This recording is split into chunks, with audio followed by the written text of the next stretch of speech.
Lord, kahit hindi ko sabihin sa'yo, alam ko na alam mo kung ano ang nasa isip ko. At alam mo kung ano ang tunay na nararamdaman ko sa mga oras na to. Kaya pakiusap, tulungan mo ko malagpasan lahat ng pinagdadaanan ko. Thank you, Lord. Salamat. Thank you, Lord, kasi iniingatan mo ako. Salamat, Panginoon, kasi yung magulang ko hindi mo hinahayaan na magkasakit. Panginoon, salamat kasi yung blessing lagi mong binibigay sa pamilya ko. Salamat, Lord, kasi kahit mahirap, pinaparamdam mo sa akin na kaya ko. Salamat, Panginoon, kasi sa dinabi-dabi ng problema, bakit ako? Salamat, Panginoon, kasi kina-challenge mo yung buhay ko. Alam niyo po, ikaw na nanonood, minsan magpasalamat ka sa Panginoon.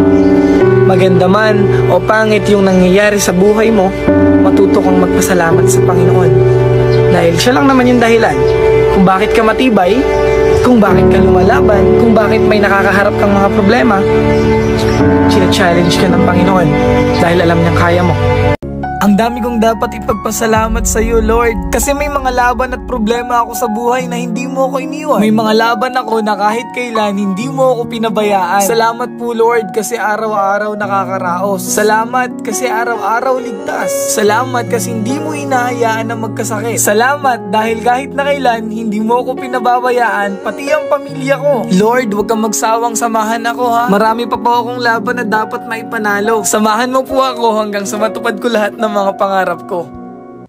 Lord, hindi po ako banal tulad ng iba. Hindi ako palasimba. Pero ang totoo, mahal kita. Kapag dumating ako sa punto na pinanghihinaan na ako, kapag nawawala na ako sa mga plano mo, kung lumuwag man po ang kapit ko sa'yo, ikaw na po ang kumapit sa mga kamay ko. Huwag mo po sanang hayaang malayo ako sa'yo. Huwag ka rin sana magsasawa at sukuhan ako.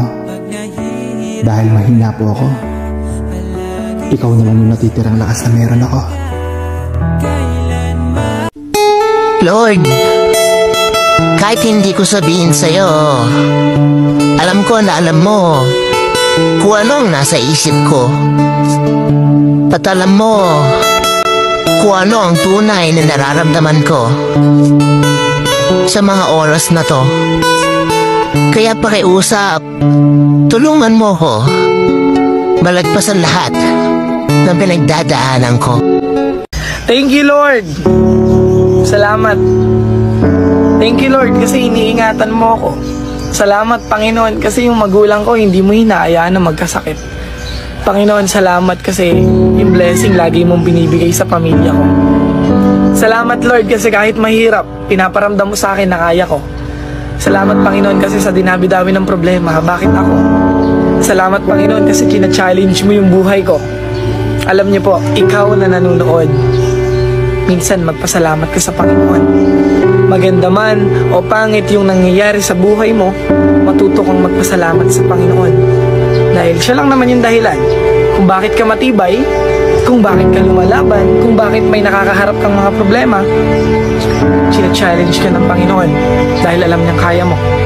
Ang dami kong dapat ipagpasalamat sa iyo, Lord, kasi may mga laban at problema ako sa buhay na hindi mo ako iniwan. May mga laban ako na kahit kailan hindi mo ako pinabayaan. Salamat po, Lord, kasi araw-araw nakakaraos. Salamat kasi araw-araw ligtas. Salamat kasi hindi mo hinahayaan na magkasakit. Salamat dahil kahit na kailan hindi mo ako pinababayaan, pati ang pamilya ko. Lord, huwag kang magsawang samahan ako, ha. Marami pa po akong laban na dapat maipanalo. Samahan mo po ako hanggang sa matupad ko lahat ng mga pangarap ko. Lord, hindi po ako banal tulad ng iba. Hindi ako palasimba. Pero ang totoo, mahal kita. Kapag dumating ako sa punto na pinanghihinaan na ako, kapag nawawala na ako sa mga plano mo, kung lumuwag man po ang kapit ko sa'yo, ikaw na po ang kumapit sa mga kamay ko. Huwag mo po sanang hayaang malayo ako sa'yo. Huwag ka rin sana magsasawa at sukuhan ako. Dahil mahina po ako. Ikaw naman yung natitirang lakas na meron ako.